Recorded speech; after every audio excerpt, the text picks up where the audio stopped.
Hi, everybody. Welcome back to Starstruck. In the studio with me, somebody I happened to see the other night. I went to see Will Royer and Michael Johns in their show Spotlight over at Bourbon Street. And this gentleman happened to be in it, and I thought, my gosh, this is a young Houdini. And he is with me. His name is Tyas, and you're an escape artist? I'm an escape artist. Now, that's all you do, right? Well, that's one of the things I do. I learned that through magic, and that was really the roots where it all came from for me. You still do magic? I still do magic. I do. That's my first love, and the escape artist thing is what I've been doing lately. It's a lot of fun. It's very scary sometimes. What do you know about Houdini? It's really a passion almost. Probably every escape artist studies him to an intense degree. We keep records of things. We read all these books. There's plenty of movies out there. There's lots of literature, and we use his methods. He was very, very on top of those. Yeah. Now, let me ask you another question. Have you been to the museum that used to be over in it was right next door to the Imperial Palace? It was upstairs. They had a museum up there. There's been a couple museums in town. Yeah. The Houdini's magic shops. Right.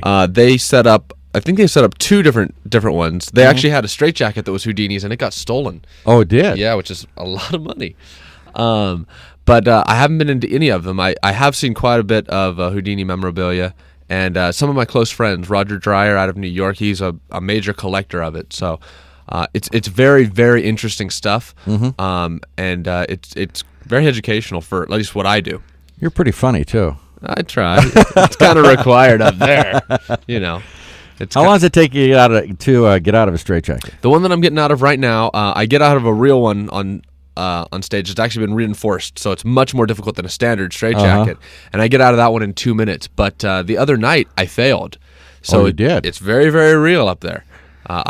There's a very big potential that I could fail. Now you got it. And the night I saw you, I think you were out of it in about 2 minutes and 30 seconds. Oh, that's good. That's a good night. Now, how long did it take Houdini? Houdini, I think he did it in 2 minutes and 26 seconds. So you're pretty close. Yeah. The world's fastest straitjacket escape, it uses different methods, but the fastest one's like under a second. It's really fast.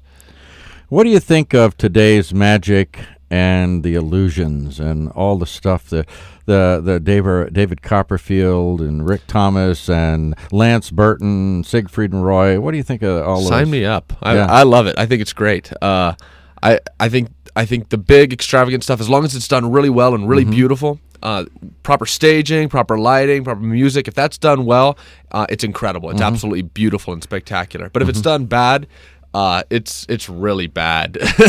But most everything in town is fantastic shows. Rick Thomas has an amazing show. He's got some of the best showgirls in town.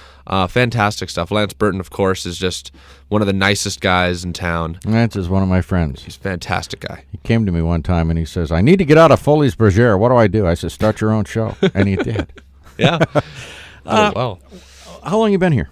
I've been here for about 2.5 years. And where have you been performing? You have another place you perform besides Spotlight, right? Yeah, I do Spotlight, and I also do Beecher's Madhouse, which it's absolutely incredible. If you ever go, it's at where? Amazing. That's at the Hard Rock inside of the big theater called the Joint, and it's spectacular. I had no idea what I was getting into with that, and it's quite a show. Now let's talk a little bit about Spotlight. Now, what are the hours of Spotlight and how much to see Spotlight runs at 7 o'clock every night except for Friday. It's Dark Friday, and I believe it is $39, and I think that includes a drink as well. Right. Yeah. And it's over at the Bourbon Street. Now, for those of you listening who have never been to the Bourbon Street or know where it is, it's right next door to the West End. Now, the West End used to be the Maxim. For those of you old-timers who have been here a while, used to be the Maxims, now the West End. The Bourbon Street is right next door. And at one time, if I recall, Wayne Newton was going to buy the Bourbon Street Hotel. Really? Yeah. Wow. But I don't think that ever happened. Let's talk about your background. How did you get into all this? I started out. My mom was very theatrical. She did dance for quite a while. I saw my sister do a play, so I started pulling the curtain for it because I wanted to be on stage. I wasn't, but the director let me come out and take a bow because I was very young and I really wanted to be on stage. From that, I started doing the shows with them, so I had a theatrical background. Right. That went into dance and singing and voice, and that has kind of bridged over into what I do now. Yeah. Now, how do you learn to get out of a straitjacket? I mean, that's not an easy task. No, it's not. There is some literature on how to do it, and it gives it no justice at all. It makes it sound so easy. Here's step 1, here's step 2, and it's not really like that. Every night I get out a different way because every night they put me in it a different way, or it's a little tighter, it's a little looser, and sometimes it doesn't even happen. Right. But that's what makes it good, and that's what makes it fresh, and. So there's no real way to learn. The first time I got it, I didn't escape. The first time I escaped, it took me 30 minutes. So. Oh, is that right? Yeah. So it can vary greatly. Are you double jointed? In the shoulders, yeah. Because I noticed the other night when you were doing it, you moved your shoulder a certain way so you could get your arm up. Yeah. Doesn't that hurt? Yes. Yeah, it hurts every night. And I have particular straps that go between my legs, and those are very uncomfortable. Now, you did some other escapes the other night, too. You had these thumb... Yeah. things. They put... They're hard to get out of. Shackles. Yeah, I sprained my thumb the other night. Did you? Yeah, I haven't been doing that because I sprained my thumb, but it will be back in. Yeah. How do you get out of it? You're not going to tell me, are you? You want to learn? I'll have to tie you up first. I have to throw you in them. Now, what else do you escape from? I escaped from that. I escaped from some shackles, handcuffs.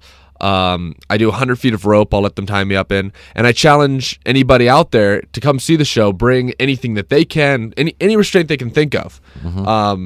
Whether they get it at one of the superstores in town, or whether it's just at their house, or if they're a police officer, bring their cuffs in, anything. And I like it to be fresh and raw and real.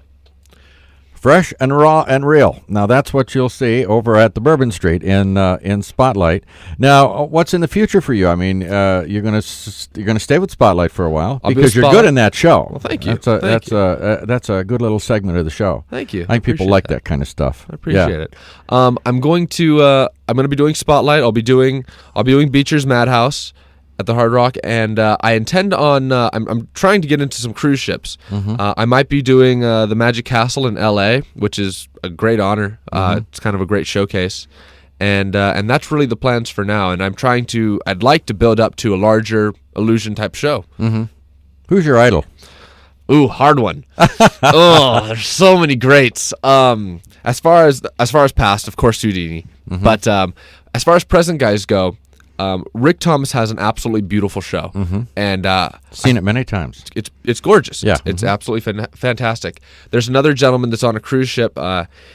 He has a fantastic show. His name's Charles Bach, and he's a classical trained dancer, and it's a beautiful extravaganza. And then Lance Burton. Everybody loves Lance Burton. He's just such a gentleman, and his show is good and fresh and sharp, and we like that. If you weren't doing this, what would you be doing? When I was 6, I decided that this is what I was going to do. Yeah. And I really decided that nothing was going to turn me back. And of course, your parents go, "Oh, why don't you be a doctor or a lawyer?" And you know, I had that dream. So every day, I'm really just looking forward to being on stage in front of that audience. I've spent my life just devoting to being there for them. Right. Yeah. So it's very. I mean, there is no alternative. It's all or nothing. It's total failure if I fail. And I don't leave myself a backup. I have. Yeah, no that's what I was going to ask you. What's your backup? No backup. There's no excuse. It's all or nothing. Boy, that's a challenge, isn't it? It's great. Every the best way to live. Every challenge out there, and you pick escapism. Just from jail if you wanted to. Well, I could try. Yeah. If you got one lined up, I'm game. That'd be an interesting task, wouldn't it? Yeah, it's a great task. Because Houdini escaped. Escaped from mini cells. Yeah, mini cells, jails, and boxes underwater and things like that. Yeah. You ever tried that? I have not done an underwater. I have one in the plans. I've been thinking about one very seriously. Right. And I've also been thinking about doing the straitjacket over the Bourbon Street off of a crane, so hoist me up 100 feet or so. It'd be great publicity for the show. It'd be a great challenge for me. Well, the name of the show is Spotlight, and it's over at the Bourbon Street, 7 o'clock every night except Friday night. Stop in, see Tyas and Will Royer and Michael Johns, and who else is in it? Well, it's changing every week. That's very right. And if you go over there, you'll also hear me introducing the show and closing the show out. So get over and see Spotlight at Bourbon Street. Stay with us. We'll be right back on Starstruck.